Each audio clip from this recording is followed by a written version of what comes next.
Hi dear friends, today we are going to learn a poem, Stopping by Woods on a Snowy Evening by Robert Frost. Robert Frost is a famous American poet. He is known for his realistic depiction of rural life and deep philosophical themes. He won 4 Pulitzer Prizes. Robert Frost is one of the most famous poets in American literature.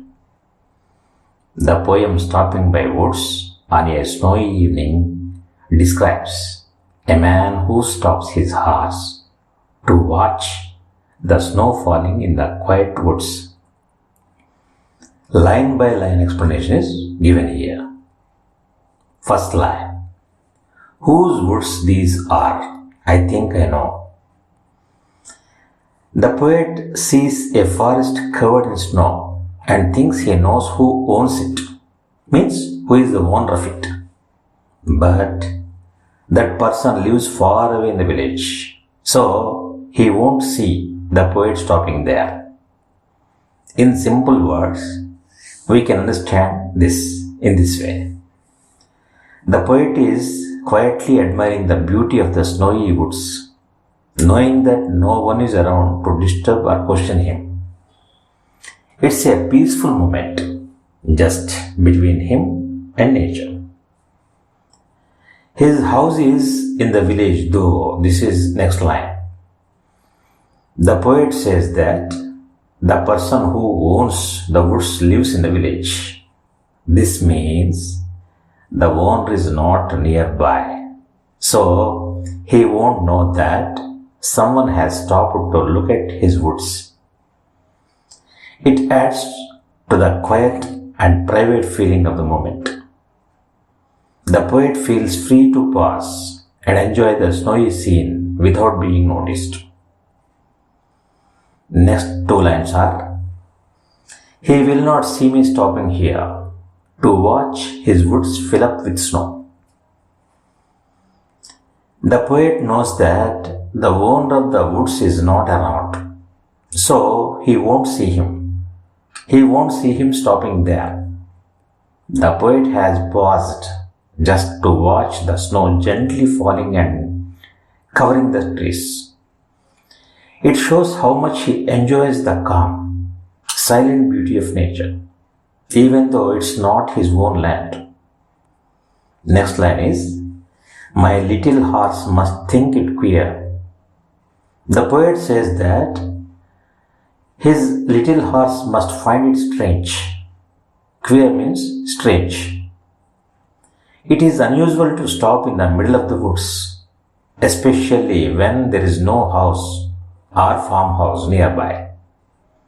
The horse is used to stopping only at familiar places, so it might wonder why they have stopped there in the cold and quiet snow. To stop without a farmhouse near. This is another line. The poet has stopped in a quiet place, far from any house or farmhouse. This makes the stop even stranger to the horse, because they are not near any shelter or people. It shows how lonely and peaceful the place is. Just trees, snow, and silence all around. Next lines. Between the woods and frozen lake, the darkest evening of the year. This means the poet is standing in a spot between a forest and a frozen lake.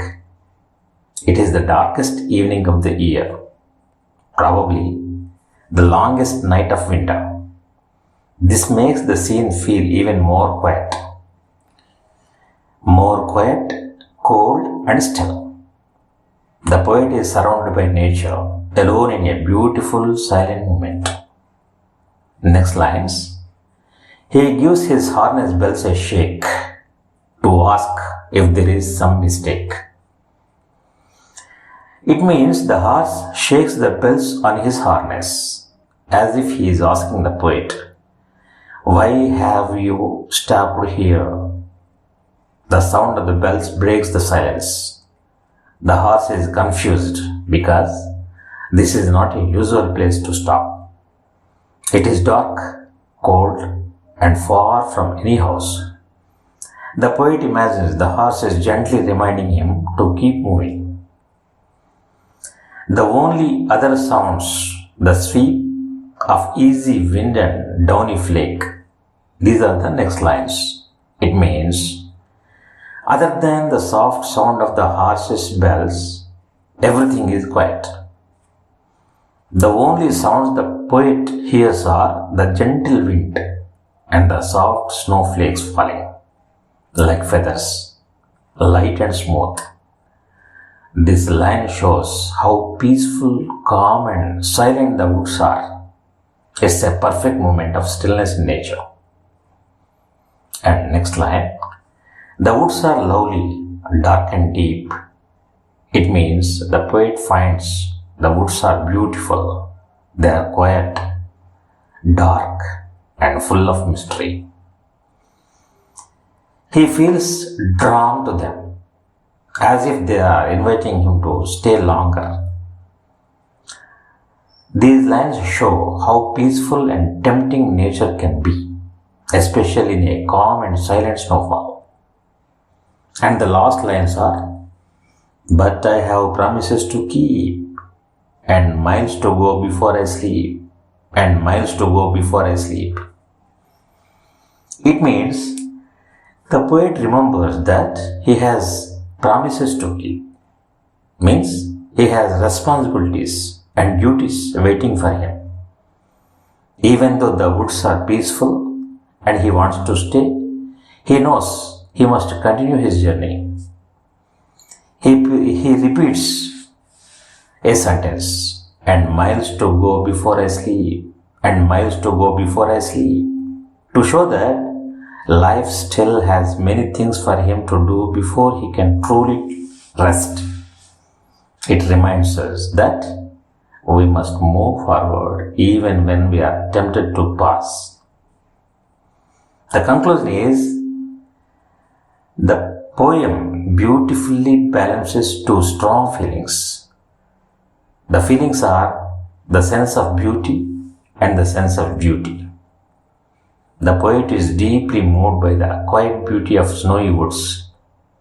He wants to stay, to enjoy the peace and stillness, but he also remembers his responsibilities, his promises, and the journey ahead.